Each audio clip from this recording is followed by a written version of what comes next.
Hello, I welcome you all to uh, the CGBMT School of Simple Living, Simple Talks 2. And with this talk, we are starting with our talks on water. This being a rainy season, we are focusing on water. Water scarcity, we all know how valuable water is, and all across the world.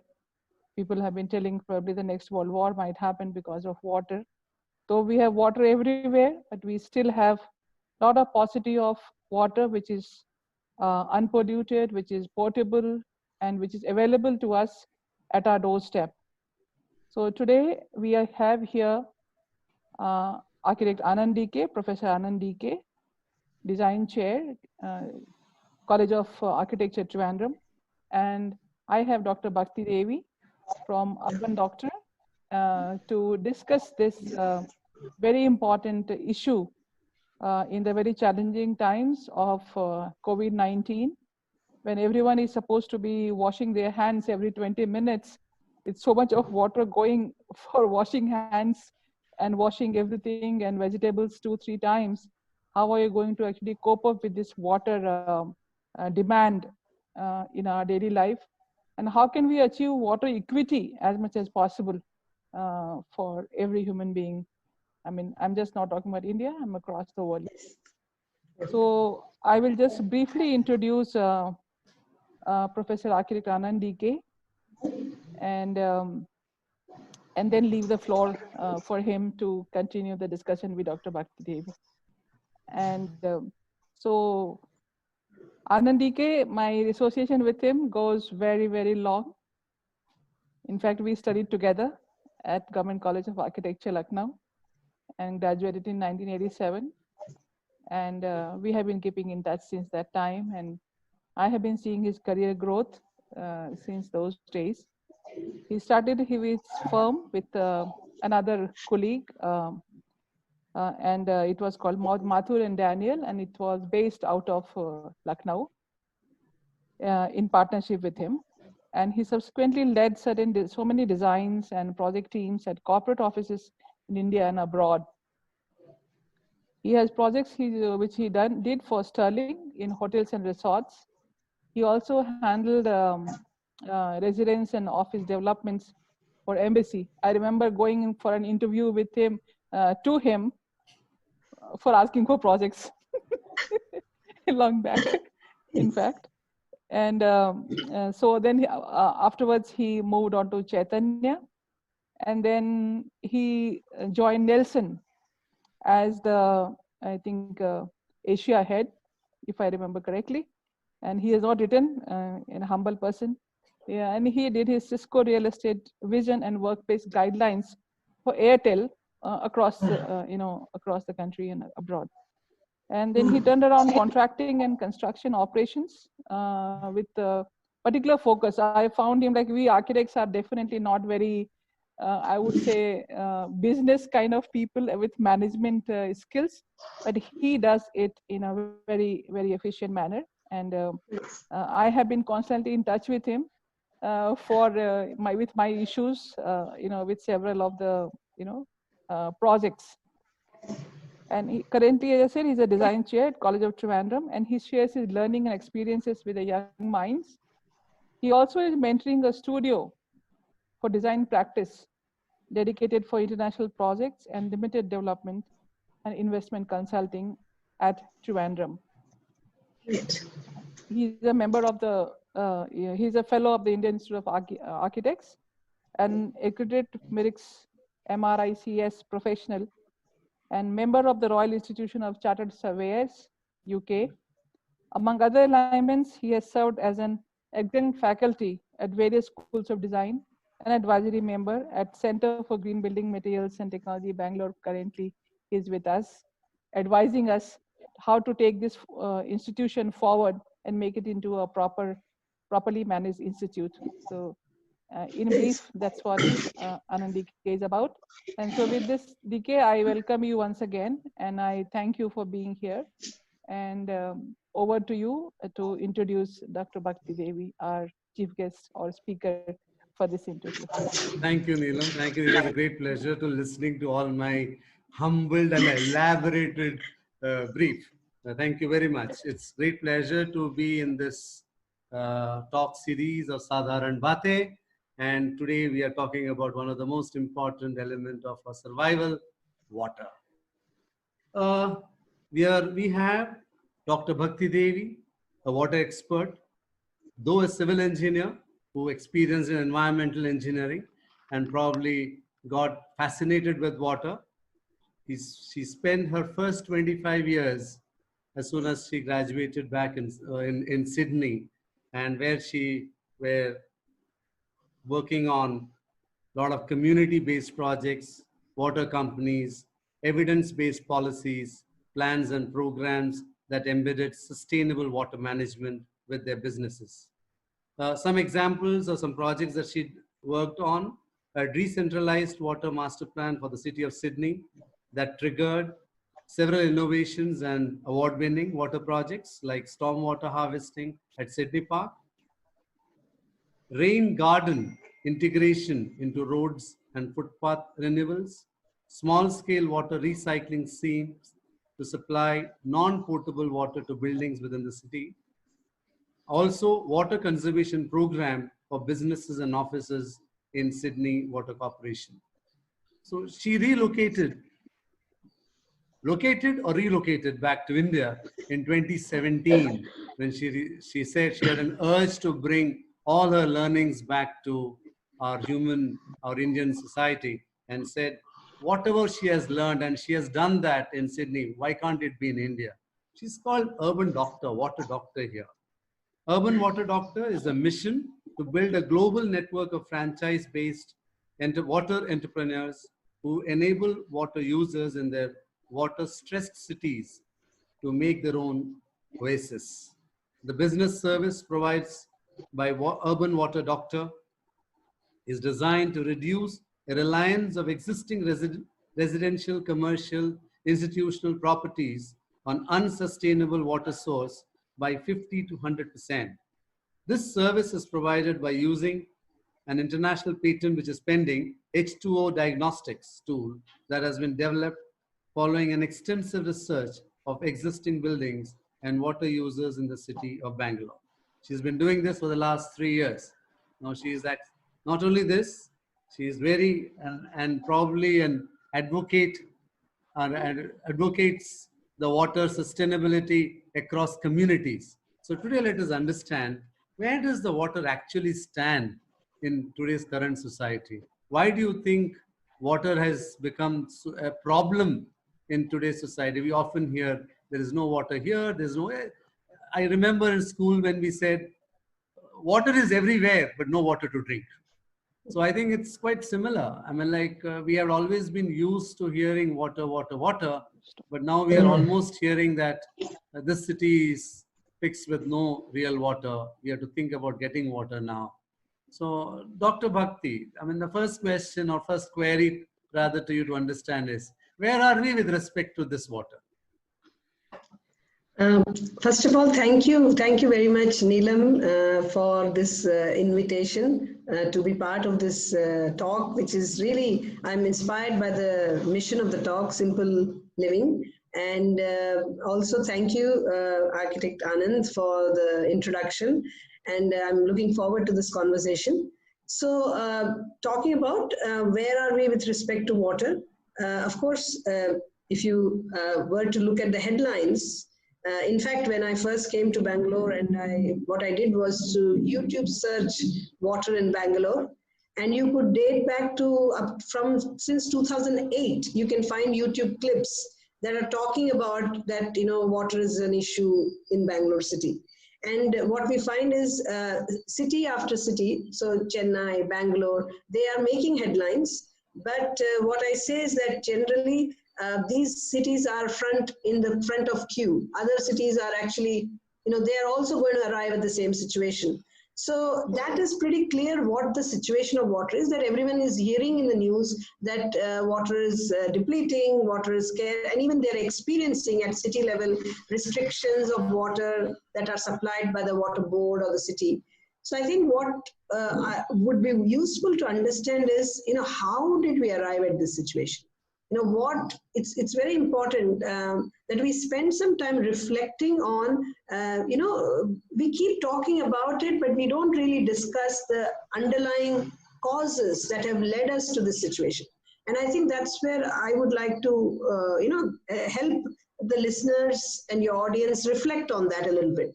So let us take some facts into account when it comes to water in the city particularly. So the facts are that almost every city in the world is supplied by what we call as a network of water distribution. And this supply system, or the network of water supply, is accessing water from a source which is remotely located, which is away from the city generally.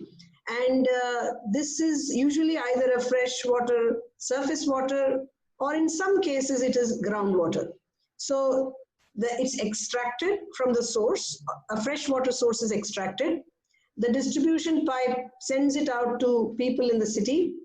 And then what happens after that, again, although most water users are not privy to it, it's not visible, but then the typical thing that happens in a city is that the water, used water, which we like to call, or sewage, is taken away to some place, remote, away from the city. Maybe it is treated before it is discharged, or maybe it's not. So it may be discharged. So basically what we like to call it as, it's an extract, use, dump system. And this has been, most of the water systems have been created when the city was created, right?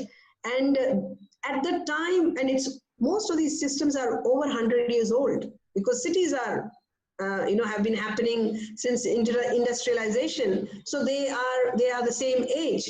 And so when the water system was built, it was done with the intention of making it convenient and efficient for, as the city grows, the water supply can be extended, right? With that view, this piped system grew. And as it grew from one point, supplying to the new growth of the cities, it became what we call as a centralized system, because it's from one point, it radiates into the new areas. The same source is, extended. But then soon what happens is, as city grows, because it's an extract, use, dump system, you keep extracting while the city is growing, and then you extract more and extract more. Of course, what is predictably will happen and has happened is the water source, fresh water source is depleted, whereas the polluted water that gets sent away increases, depending on how much the capacity of the city is to treat that used water and dispose it safely. And often, again, the planning of a city and the planning of water, that are handled by two different agencies. And again, because it's as the system grows bigger and bigger, they stop talking to each other. There's always a lag. So always, every city you'll find, I have a graph, I may share with you a few slides later, is that if you take the graph, if you graph the supply and the demand in city of any size in India, right?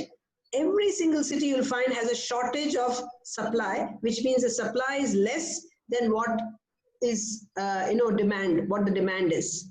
And that is because of this lack of plan. There's always a lag in the planning, as well as the fact that the source is going on reducing over time, which means you are going to experience shortage. More and more shortage is going to be experienced over time. So that is the underlying cause which we need to reflect on, that, how we have paid a price for the convenience and the efficiency the centralized and the linear system provided. It's a linear system because of the extract, use, dump. So we have paid a price for it, and let us acknowledge that. And so moving forward, we must look at that as a learning.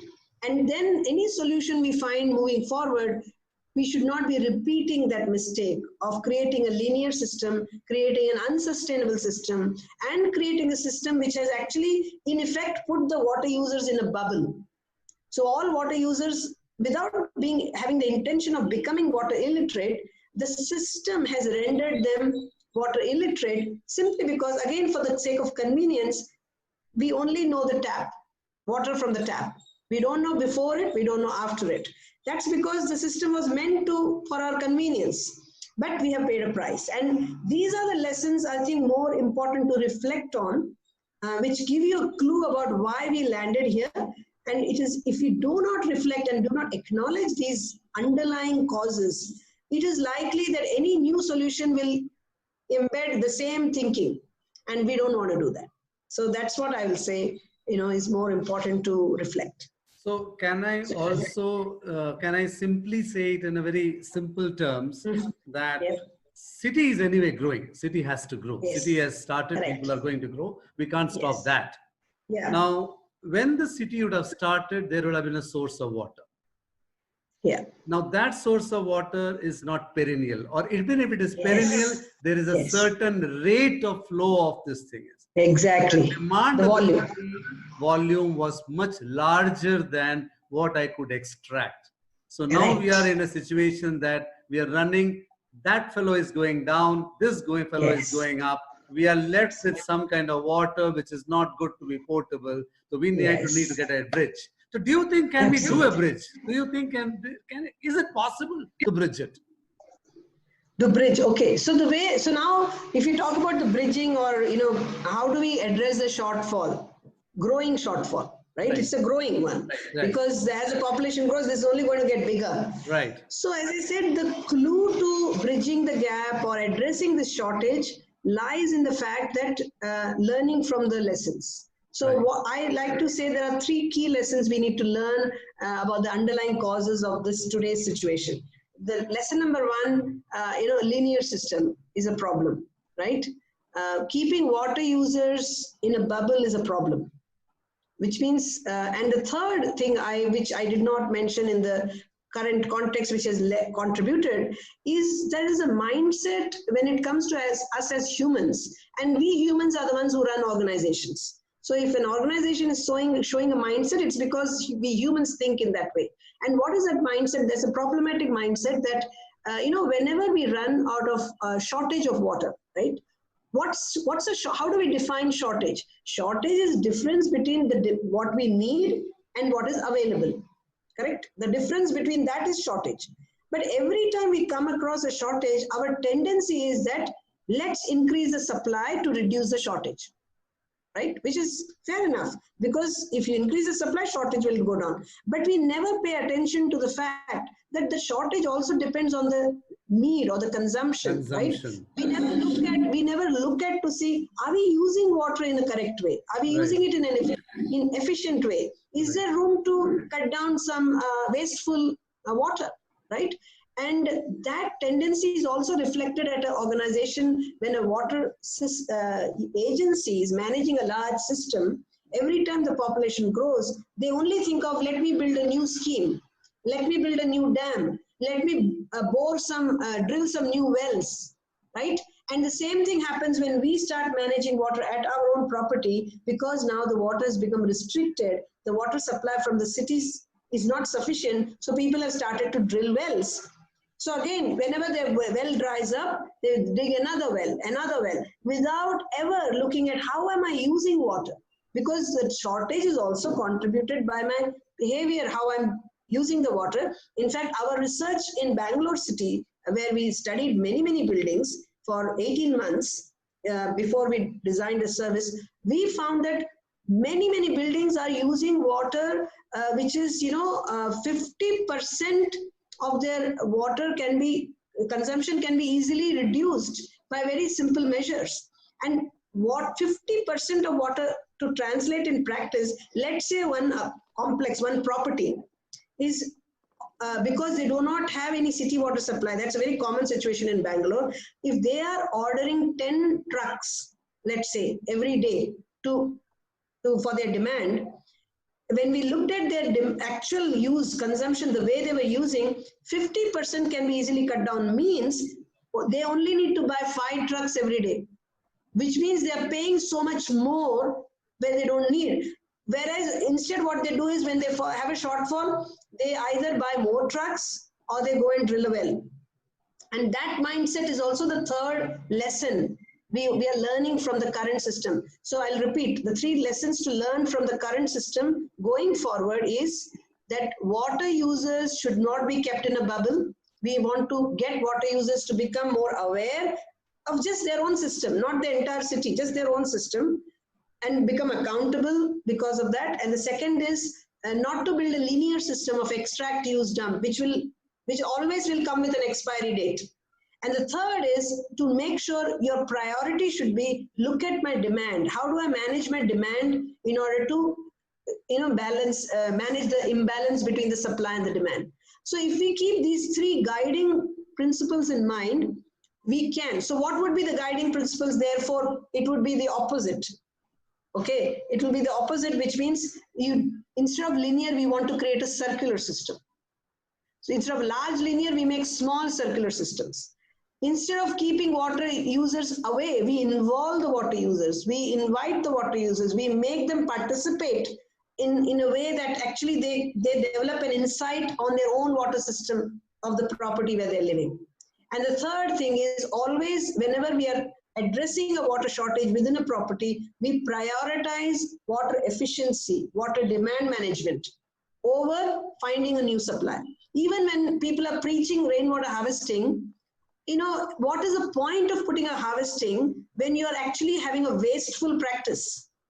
You would rather first fix your wasteful practice before you put any new supply in. That is very important. So these are the 3 guiding principles in leading us to a new way of becoming sustainable. You have almost said that solution is in the question. You don't have to search a solution from outside. So I guess what you are almost saying is that if we would have changed or improved or retrospected on the way that we have been consuming water, we would probably add a long way in conserving water by itself and pushing this demand in quite a different form. I do recollect in India, at least when the planning standards say it's 200 liters per person per this thing. But in Africa, where the new development WHO supporting countries are there, the standard is 67. So it's just 1/3. So my only question to them was, do you really do everything what we do? They said, yeah, everything. So I guess they have been given the strict norms of what has to be done. They have made use of a grey water supply also, where grey water can come into thing. Correct. So I guess they have already, at new developments at least, have made it 1/3. So which means 3 times of what we have lived, we are going to live with that water, is what we are almost saying, if that is a practice. Correct. So my question now to you, doctor, is that on one side, we know that the answer lies within us. And we also know that we don't change, because we have not learned to do that change, to understand that thing. Are you in some form, or how are you intending to bring that change, and how do you propose that change to happen, where a society need to be involved, or I and you need to be involved, so that water can be saved upon? Sure. No, it's the question that, the initiative that I have founded called the Urban Water Doctor. The entire mission of that Urban Water Doctor is to dwell and contemplate on this. How do we make this shift? And why is it that such an important question? Because we are very fortunate to be in times where technical solutions are plenty in order to create those circular systems, or to create a system that is not linear. And just to clarify to people who may not fully understand what I mean by circular system means you are treating water of every kind within your property as a resource, right? Whichever is your boundary of control. As a city, if you are a city agent, then within the city, every single drop of water of any kind, be it rainwater, be it storm water that has come off the roof and off the roads, be it sewage, whatever water is treated as a resource. And the reason we want it to be treated as a resource simply because water has got this unique quality that the nature is provided, which makes water what I like to call as a redeemable. It is, you can recover water, you can recycle water, you can reuse water. So you are able to, and why? How can you do it? Because by simply through a technical intervention, all you need to do is you're separating the contaminant which makes it the storm water, the sewage, all these other labels that it derives. When water becomes, the reason it's called sewage is because water has got something in it, unwanted things in it. That's what then becomes labeled as sewage. Then when the water from the rain runs off the road, it gathers some contaminants, and therefore the same water is labeled as storm water, right? Once you remove those contaminants, it is still water. And the good news, as I'm saying, we are very fortunate that in today's times, technical solutions are plenty. The other good news is these technical solutions are not as exorbitantly priced, or they're very affordable solutions, right? So given that, the challenge is not technical, not financial, but the challenge is how do we get the water users to take action in order to start creating these circular systems. So this is, as I said, our Urban Water Doctor's main mission, that how do we facilitate? And first thing we do, and this is what we have chosen, and it has worked for us. First thing we do is we have acknowledged that the people, the reason they have not able to make that change, we have to acknowledge that the shift that we are asking people to make, going from a dependent linear system as a water user, I like to say trapped in a bubble without knowing anything much. Now we are saying create your own system, right? So that's a large shift, that's a big shift. So let us first acknowledge and be empathetic to the water users that it is going to require a bit of hand holding, instead of saying that we just need to preach. So what we have been trying as of today is keep preaching rainwater harvesting, keep preaching close the tap when you're brushing.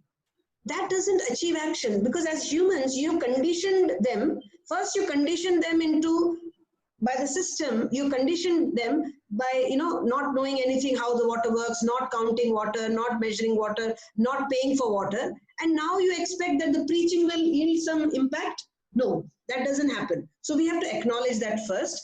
And once we've acknowledged that, then we start to think, okay, how do we create tools and ways of facilitating conversation with the water users in a way that actually starts to provide them insights into their own system with evidence from their own property.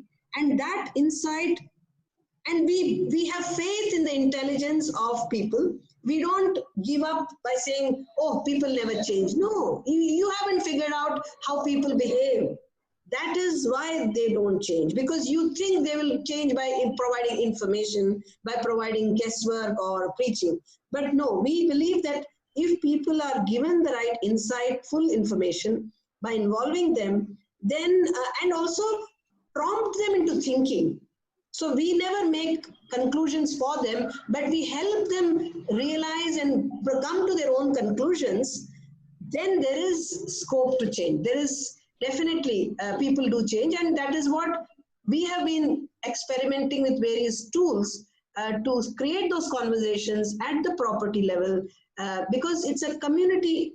At a small scale, we engage one community at a time, and as communities come on board, then we want people to be inspired to act, or provoked to act, or triggered into action. And what is going to cause those triggers is what we are constantly looking for, new ways to provide that, so that they trigger into action through their own realizations.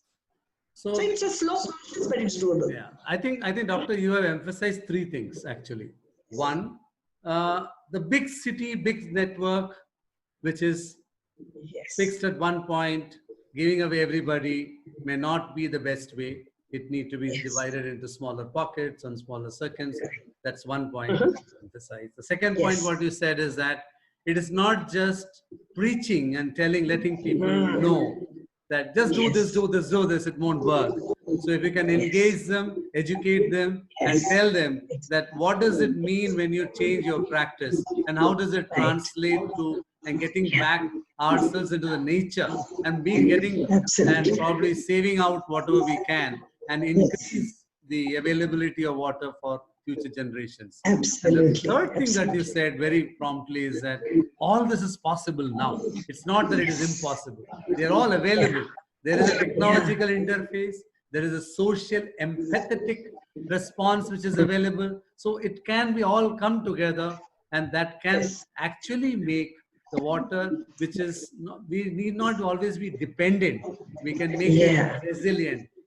We can just Yes. take what we want and just keep on Yeah. doing and not be excessive on it, Absolutely. and took it as a right to Exactly. just waste it off. So I think Absolutely. that's a great learning, doctor. It was very Yeah. nice Thank you. learning all these Yeah. aspects from you. Yes. So it was a pleasure speaking with you and understanding that. Thank you. Thank you. Okay, Great. so I'll,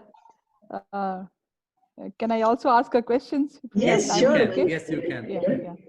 A Okay. small So one. I think this brings me back a memory of an incident in Barcelona, hotel in Barcelona.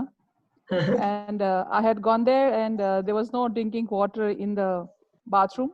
Mhm. So I went to the reception. I asked them, there is no drinking water in the room. Mm. Can you Mm. provide me some? And she Yes. looked at me. I mean, okay, you are an Indian and you are wearing a salwar kurta or whatever traditional dress, so you are Right. not, And she said, "Oh, Local. you didn't know our bathroom water is potable water." Oh.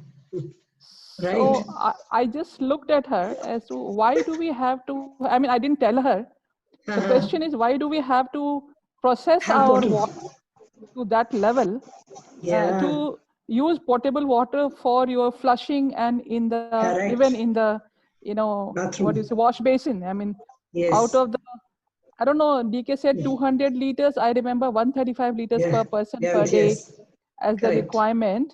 That's a And current. out Yeah. of that, probably 6 to 7 liters is what we actually use in drinking and cooking, Mm. everything Mm. combined.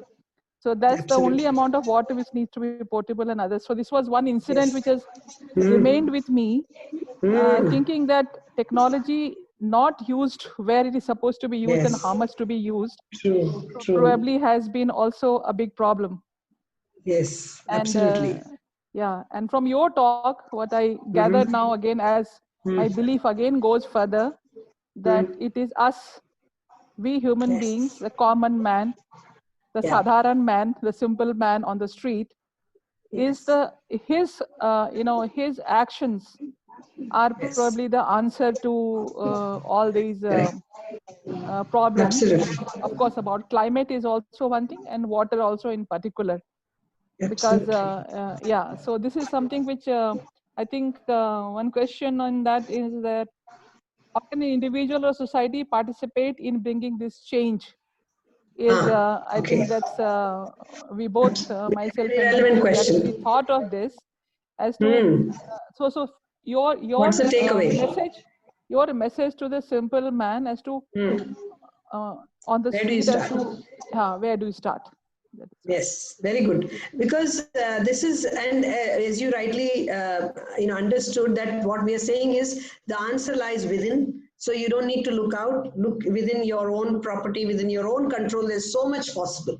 So to answer the question, where do you start? Right. So the first thing, just like any other, say if it's you're on a health and fitness program, you never start blind without knowing anything and just starting on a random exercise program or a random diet. You need to understand where you are today, right? Where are you? What is your current level of consumption? That's a good start. And you finding it out yourself can be very, very empowering, can be very informative, enlightening. So what we have at Urban Water Doctor done, and I'll share that video with you. You can share it when you're, so that video gives you a link to a form, right? So which allows you to guide you as a family. Forget about your own big building. Just within your own unit, you may be living in a house, you may be living in an apartment within a big complex. Just within your own flat, within your own household, you start to measure water. How much are you using? And we have created this form which guides you into what data to collect within your, it's all collectible data only, we are asking questions. So as you go through that form and you start filling it and you submit the form to us, then using the data that you've sent, we will give you back a chart that shows you, first of all, how much water you're using, we are able to tell you. We are also able to show you the breakdown of that water within your own, how much are you using for dishwashing, how much is going to use, is being used for toilet. So that information is going to be very valuable, and that was going to be, and third thing we give you is, how efficient therefore are you?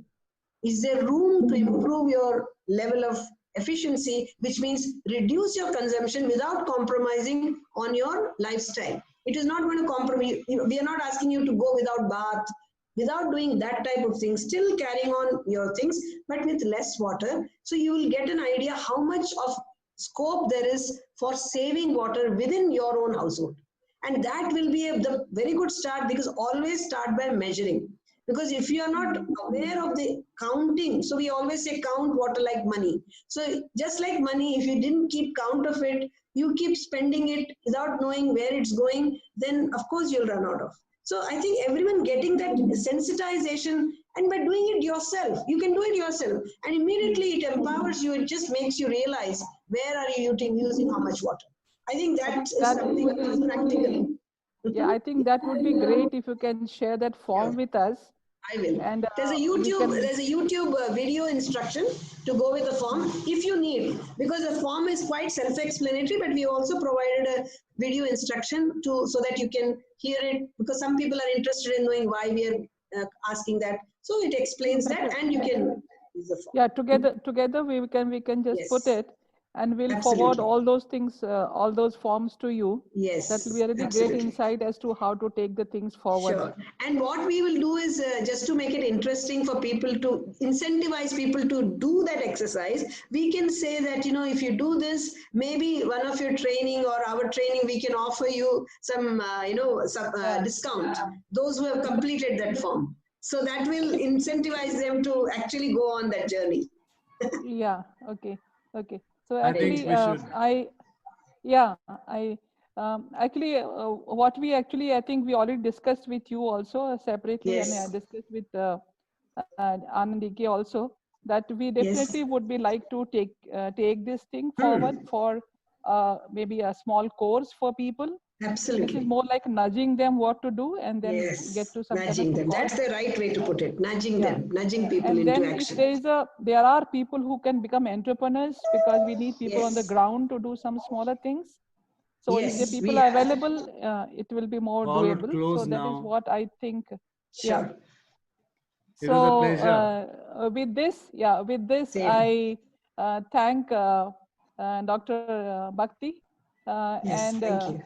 Anandike, both of you, and for such a what do you say, informative and interesting and interactive discussion. And I think we are quite clear as to now This little fellow. that these are simple things of life. I keep on reinforcing that idea that yes, it is the simple people and the simple who can bring big transformational changes, which will become cumulative.